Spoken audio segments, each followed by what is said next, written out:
가슴 아픈 부분들이 많거든요. 근데 우리 문화를 그 골동품부터 요즘 지금 현대 컨템포러리 우리 그 미술까지 제대로 좀 가치가 좀 평가될 수 있으려면 이게 어떻게 흘러왔냐에 대한 그 역사적인 이 자취들이 굉장히 중요하다고 생각을 하는데 우리 김달진 관장님께서 그런 부분들을 다 이렇게 자료들을 모아주셔서 굉장히 우리 한국 미술사의 큰 역할을 담당하고 계셔서 이 자리를 빌어서 감사하다는 말씀을 드리면서 또 오늘 굉장히 의미 있는 세미나가 펼쳐지게 돼서 굉장히 저도 구청장으로서 여기 계신 여러분들과 같이 기쁘게 생각을 합니다. 그래서 우리 한국 미술이 어떻게 발전해 왔나 좋은 세미나를 가시셨으면 하는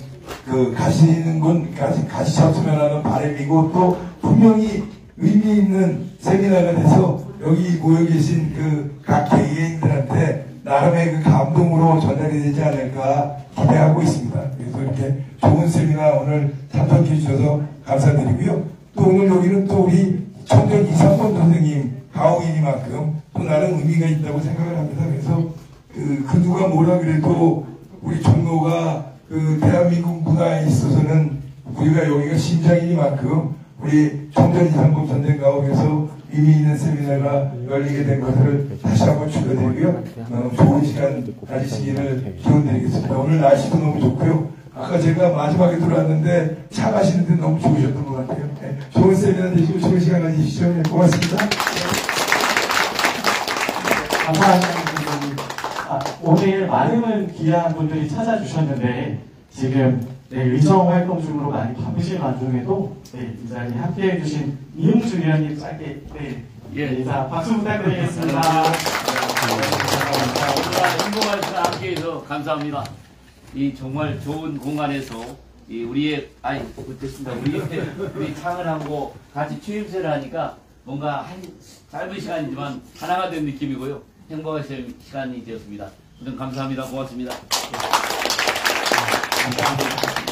한국화의 특징으로 꼽을 수 있는 것은 이제 우리가 이른바 외색이라고 부르는 일본의 표현 방식으로부터 벗어나기 위해서 노력을 했다라고 하는 거죠. 일제 강점기를 겪었기 때문에. 그런데 이제 사실은 20세기 전반 일제 강점기 동안은 수목채색화만 동양화로 불렸던 수목채색화만 일본의 영향을 받았던 건 아니었습니다. 사실은 유화 같은 경우에도 서양으로부터 다이렉트로 미술이 들어왔던 것이 아니라 일본을 한번 거쳐서 들어오는 경우가 많았고 초기 서양화가 분들 같은 경우에 예를 들면은 고이동, 오지오 이런 분들 같은 경우에도 도쿄 미술학교에서 유화를 배우고 이제 귀국하신 분들이었거든요.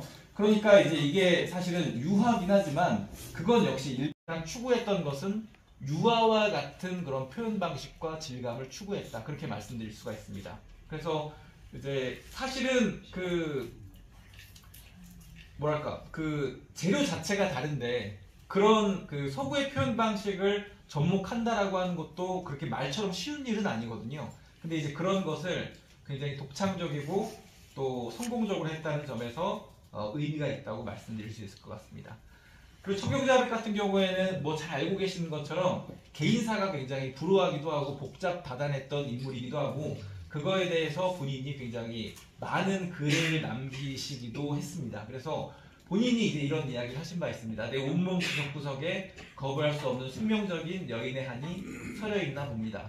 아무리 발버둥 쳐도 내 슬픈 전설의 이야기는 지워지지 않습니다. 그래서 본인이 이런 거에 대해서 글도 쓰고 책도 많이 쓰셨어요. 그리고 이제 실제로 굉장히 이슈가 많았던 분인데 결혼 생활도 좀 순탄치가 않으셨던 걸로 알려져 있죠. 첫 번째 결혼도 실패하셨고.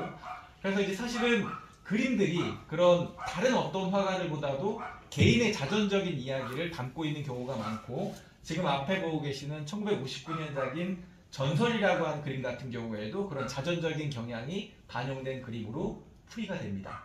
자, 이 그림은 이제 지금 사실은 종이 위에 동양화 안료를 이용해서 그려진 그림인데 얼핏 보면 유화 같은 느낌을 줍니다. 근데 이제 이런 게 바로 청경자 화백이 추구했었던 좀 독특한 면모라고 볼 수가 있는 것이죠. 그런데 이거는 앞서 말씀드린 것처럼 20세기 전반의 그런 어떤 본인이 그렸던 그림으로부터 벗어나서 새로운 한국성을 추구하기 위한 그런 시도였다고 볼 수 있을 것 같습니다.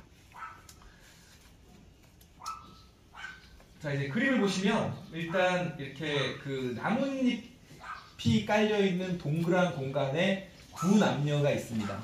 남성은 누워 있고 여성은 앉아 있는데 두 사람 다 나체예요. 그리고 여성 같은 경우에는 이렇게 면사포를 쓰고 있습니다. 그리고 위쪽에는 이렇게 부엉이들이 잔뜩 떼져 있고 또 이 옆뒤로는 버섯이 이제 자라고 있는데 독버섯인 것 같아요. 그래서 전체적으로 화면이 지금 이 남녀 같은 경우에도 좀 정상적인 사람이라기보다는 조금 귀신 같은 그런 느낌을 좀 주고 있는데 이거는 그 결국에는 이제 실패했었던 본인의 불우한 어떤 결혼 생활을 이렇게 좀 암울해 보이고 좀 그 불길해 보이는 화면을 통해서 그리는 것으로 해석이 됩니다. 그래서 지금 이 남녀가 이렇게 좀 사랑을 나누고 있는 것 같은 그런 장면이거든요. 그래서 그리고 면사포를 쓰고 있고 그래서 사랑하는 남녀와 그 다음에 어떤 결혼 생활 그런 걸 암시하고 있긴 하지만 화면 전체가 굉장히 불길하고 불우한 그런 표현으로 가득 차 있습니다. 이제 그래서 전설이라고 하는 것이 지금 본인의 언급에서도 드러나지만 뭐 그 뭐랄까 본인의 슬프고 아팠던 그런 이야기를 자전적으로 이제 풀어냈다고 볼 수가 있습니다. 그리고 이제 이런 표현 방식 같은 경우에는 이제 우리가 지금 오른쪽에 보시는 독일의 표현주의 화가로 알려져 있는 키레이너 같은 작가의 그림과도 연결지어 볼 수가 있습니다. 이제 뭐 직접적으로 꼭 연결된다기보다는 이제 이런 경향을 청경장 화백이 의식하고 그림을 그리셨다라고 볼 수가 있죠.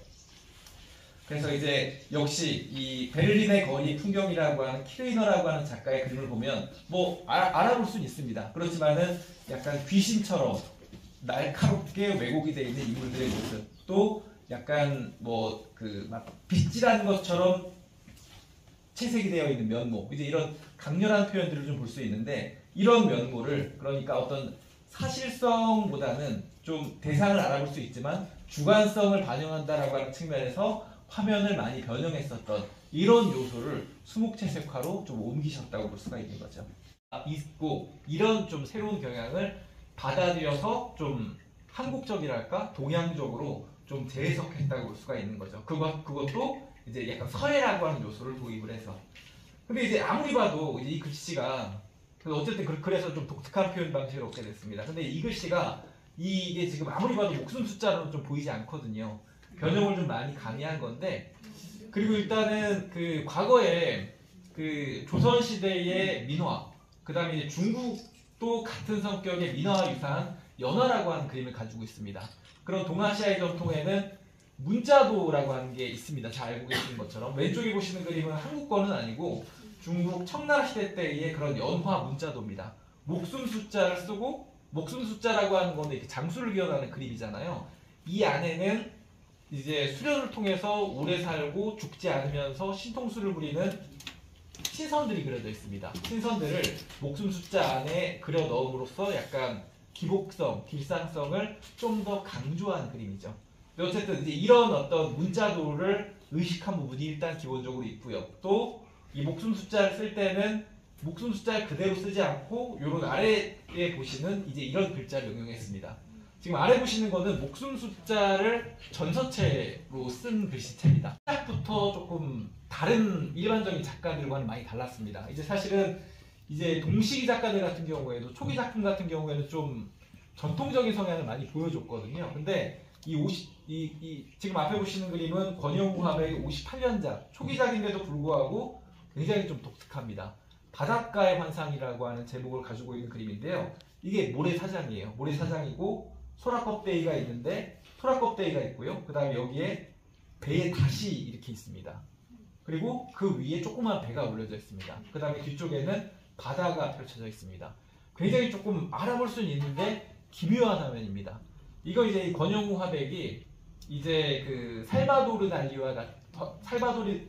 같은 화가들이 추구했었던 초현실주의적인 경향, 그러니까 대상을 알아볼 수 있긴 하지만 굉장히 기묘하게 엮어놓은, 그러니까 현실 너머에 어떤 그 무의식의 세계를 그리려고 무의식의 세계를 추구했었던 그런 어떤 그 경향을 따르려고 했었던 그런 초기의 결과물이라고 볼 수가 있죠. 그래서 왼편에